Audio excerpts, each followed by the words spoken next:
Triyono, Purnawirawan TNI AD. Dinas pertama di Yonif 321 dan dinas terakhir di Kodim 0808 Blitar. Saya dilahirkan tahun 1959. Pangkat terakhir dengan pangkat pembantu Letnan 1. Untuk sekarang kegiatan saya itu sehari-hari ya bercocok tanam padi, jagung di sawah. Ya sambil menggerakkan badan supaya badan itu tidak loyo. Jadi walaupun tua tetap sehat. Nah, selain itu juga sambil membantu anak-anak saya mengantarkan cucu ke sekolah.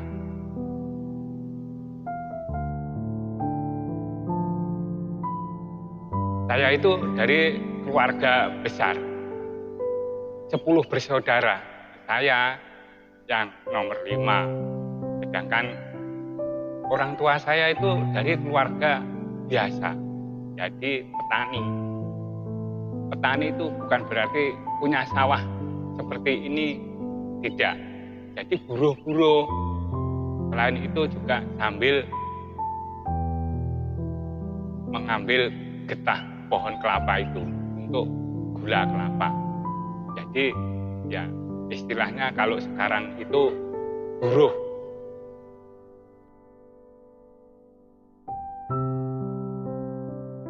Kalau waktu kecil saya itu makan hanya sekali. Jadi hanya siang saja. Pagi berangkat sekolah itu tidak sarapan. Jadi langsung mandi berangkat ke sekolah. Sedangkan sore juga nggak makan. Paling itu yang dimakan jengkong, ubi, pisang, dan palawija yang lainnya. Ya, meskipun saya itu anak petani biasa, namun cita-cita saya itu tidak mudah putus. Jadi tetap semangat saya tinggi. Untuk sekolah itu saya utamakan. Di sekolah sampai mencapai pendidikan menengah atas. Ya, kemudian itu masalah cita-cita, saya tidak mempunyai cita-cita jadi TNI itu waktu itu tidak punya di benak hati saya itu. Namun setelah tamat dan saya merantau ke Bandung, itu ada pengumuman itu penerimaan Setcatang. Saya mencoba mendaftar. Namun dalam mendaftar itu persyaratannya itu kok ternyata hanya masalah fisik. Yang perlu saya persiapkan itu ya renangnya, larinya, push up-nya. Itu kan kalau mau diterima juga bekerja keras. Dan saya terus berlatih. Tiap hari sama saudara saya itu suruh latihan. Push up-nya tiap pagi, larinya juga tiap pagi. Apalagi renangnya, itu yang saya kesusahan. Soalnya saya belum bisa renang sama sekali. Sehingga saya pagi sampai sore itu belajar renang di kolam renang Sentrum Bandung.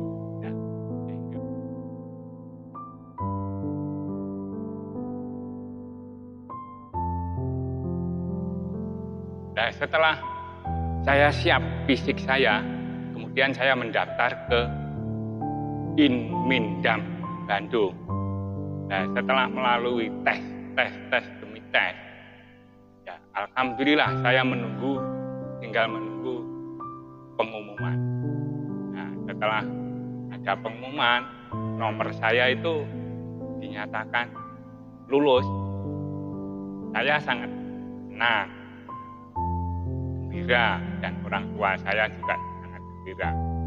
Nah, kemudian setelah dilihat di papan tulis itu, nomor saya juga sudah muncul, langsung dikumpulkan di depan kantor itu, suruh cukur gundul seluruhnya. tidak diberi kesempatan untuk pulang pamit itu tidak. Jadi langsung syukur gundul, setelah syukur gundul masuk gudang, diberikan perlengkapan untuk latihan.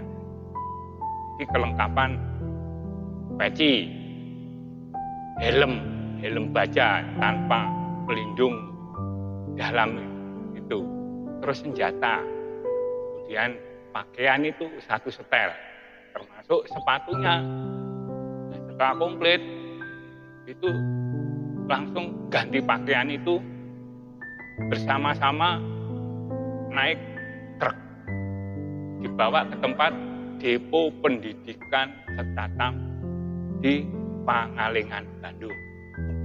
Nah, setelah itu saya kira asrama itu dekat, ternyata jauh. Nah, setelah kira-kira 25 kilo itu diturunkan. Loh, diturunkan di kampung. Hati saya itu, loh, asrama kok seperti kampung. Ternyata saya diturunkan di situ itu, kemudian untuk menuju ke asrama itu disuruh jalan sambil membawa perlengkapan tadi, dipanggul. Kurang lebih 10 kilo dari asrama itu jalan. Namun saya tetap semangat. Dan semangat, senang, bangga. Soalnya teman-teman kan juga senang. Banyak. Waktu itu jumlahnya sekitar 800 orang. Jadi konvoi itu sekitar puluhan mobil itu. Setelah sampai pendidikan, saya di tempat pendidikan itu digembleng selama 3 bulan. 1 bulan pendidikan dasar dulu. Jadi ya orientasi medan, di jalan, masuk sungai, masuk jurang, dan naik gunung. Kemudian teori 2 bulan. Jadi di basis 2 bulan. Nah, setelah genap 3 bulan, saya dinyatakan lulus di pendidikan Setata dengan diberi pangkat prajurit 2. Ya, masih prajurit 2, saya tetap bangga karena itu suatu penghargaan dari negara dan prosesnya pun tidak sembarangan.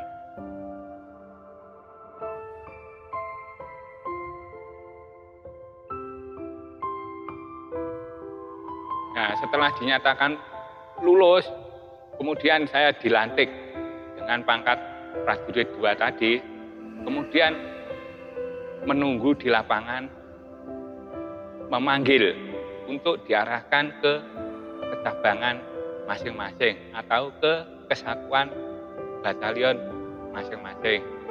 Nah, untuk saya dengan 300 prajurit itu kebetulan ditempatkan di Batalion Infanteri 321 Galuh Taruna Kostrad yang berada di Kabupaten Majalengka.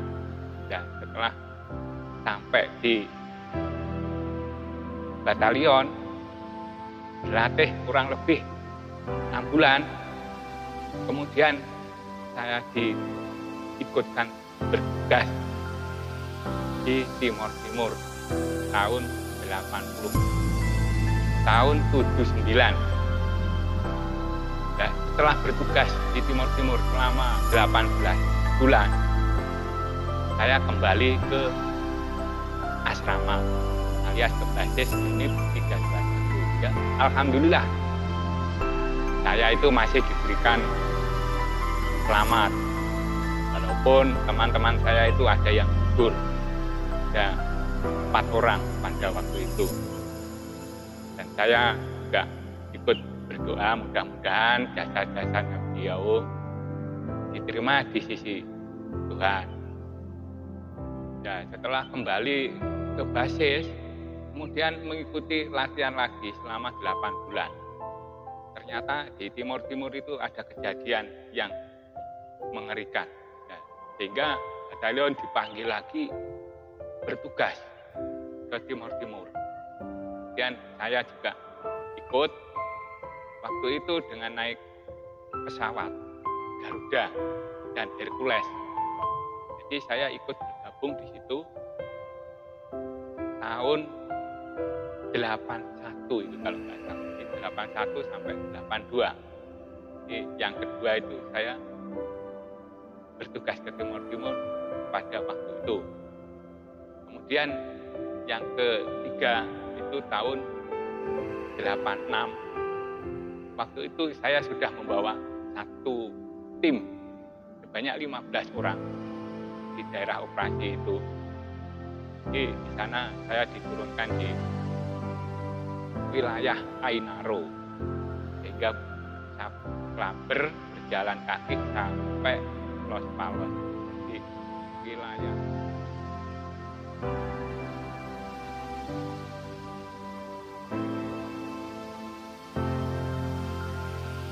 ya. Operasi terakhir yang ketiga itu kembali tahun 87. Ya alhamdulillah saya masih diberikan selamat dan sehat. Kemudian oleh kesatuan diberikan kesempatan untuk mengikuti pendidikan tambah. Kemudian saya ikut tes, ya alhamdulillah saya lulus. Cabang tahun 86 awal. 86 awal. Nah, setelah lulus di pendidikan itu saya di BOK atau dimasukkan ke batalion unit 303 Cikajang, Garut.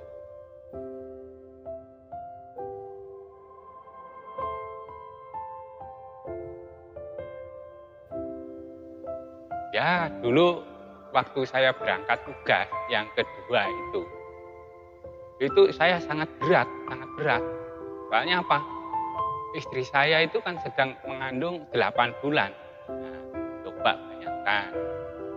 Walaupun berat, namun saya ada tugas yang lebih berat lagi. Menjaga kesatuan NKRI di Timur. Jadi tetap saya relakan. Nah, berangkat itu ya saya itu bisa istri saya gini, Bu, saya mau bertugas ke Timur, nah, kamu di rumah terus itu doakan Bapak di berangkat selamat, kembali dengan selamat. Ibu selalu berdoa untuk mendoakan Bapak di tempat tugas. Pun juga berdoa supaya Ibu di rumah juga sehat dan anak saya sewaktu-waktu lahir juga tetap sehat, lancar.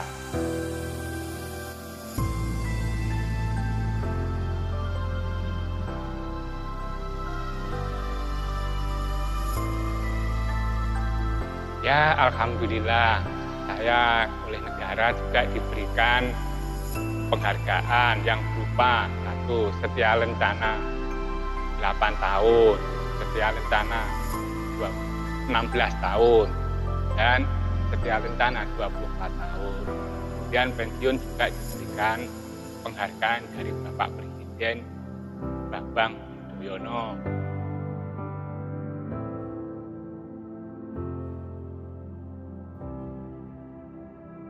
Pesan saya yang terakhir bagi anak-anak muda sekarang, ya yang semangatlah. Jadi yang semangat, bersekolahnya bersemangat, kemudian membantu orang tua juga semangat, kemudian jadilah nanti pengganti bapak-bapak pejabat-pejabat militer untuk menjaga keutuhan negara NKRI yang kita cintai bersama ini. Jangan lupa ya. Ya, terima kasih kepada bapak-bapak yang telah membawa saya, membina saya, dan sebagai guru saya, terutama bapak-bapak Jenderal Kiflan Jen, itu bersama-sama berjuang ke Timur-Timur. Kemudian dengan rekan-rekan saya seangkatan, itu juga saya mengucapkan terima kasih setelah memberikan pertolongan kepada saya dan semangat kepada saya waktu saya ada di Timur-Timur. Dan terima kasih kepada negara dan rekan-rekan seperjuangan saya. Amin. Merdeka, merdeka, tetap semangat.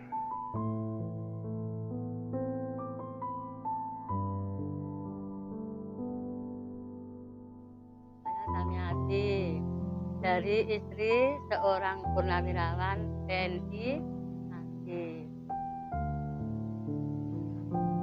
Saya bangga saat itu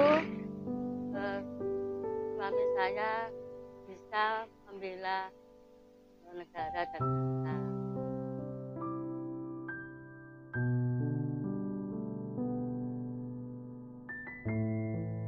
Ya, kalau kesahnya jadi istri ABRI itu ketika ditinggal tugas, karena apa? Saya takut tapi bangga, karena bangganya itu suami saya membela negara, ya, memperjuangkan negara. Kalau sedihnya itu jauh dari suami. Terus setiap kali tugas ke tim-tim itu saya lagi hamil, dan saya ingat pesan suami, suruh apa ya, hati-hati di rumah gitu. Terus jangan lupa berdoa. Saya tiap hari, tiap saat, tiap detik itu berdoa semoga suami saya berangkat selamat, terus pulang selamat. Alhamdulillah sekarang Bapak walaupun sudah pensiun sehat, sekarang berkumpul dengan anak-anak dan cucu. Itu hiburannya sekarang, sama itu di sawah, terhibur sekali.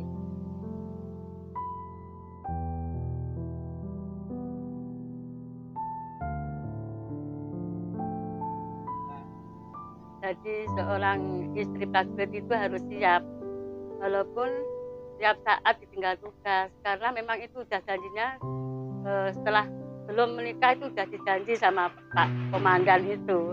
Katanya itu dulu itu ibu kok mau apa jadi istri kedua. Saya juga terkejut itu, katanya loh kok istri kedua, saya juga takut itu. Ternyata istri pertama itu memang senjata, ternyata itu. Jadi apa ya, seperti itu, mau nikah itu kok mau nona ini kok mau dijadikan istri kedua gitu. Jadi sempat takut itu. Ternyata istri pertama itu memang senjata. Jadi ya itu janjinya harus siap. Alhamdulillah sekarang Bapak sehat. Semoga saya bisa mendampingi Bapak sampai akhir hayat dan ngomong anak cucu-cucu. Ya, untuk pesan anak-anak itu saya mengutamakan pendidikan. Walaupun saya itu hanya lulusan madrasah, tapi anak saya harus lebih tinggi. Ya, alhamdulillah sekarang anak-anak saya semua S1, ya udah sarjana. Alhamdulillah kerja juga di instansi pemerintahan. Untuk pesan-pesan anak-anak saya harus rukun sama saudara, sama saling menolong, saling membantu. Apabila saudaranya ada yang kekurangan, ya kita harus membantu, harus menolong. Jadi, harus rukun, utamanya rukun.